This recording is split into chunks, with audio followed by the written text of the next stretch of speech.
બપોરે ભગવાન મને ને તમને અન્ન પચાવે છે. ભગવાન કૃષ્ણએ કહ્યું છે કે હું પોતે પચાવું છું, હું પોતે પચાવું છું.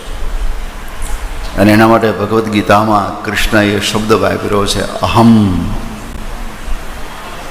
અહમ વૈશ્વાનરો ભૂત્વા.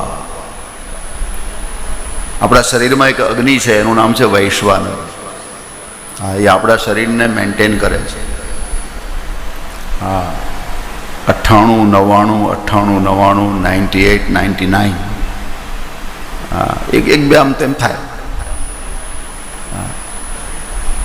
ગરમીઓ આપણે આપણા શરીરને અડીએ ઠંડુ લાગે, અને બહુ ઠંડી હોય આપણે શરીરને અડીએ ગરમ લાગે. તો આટલું 100 કિલોનું આ 98, 99માં મેન્ટેન થાય, આ કેવો અગ્નિ હશે. અને એ અગ્નિ હું છું.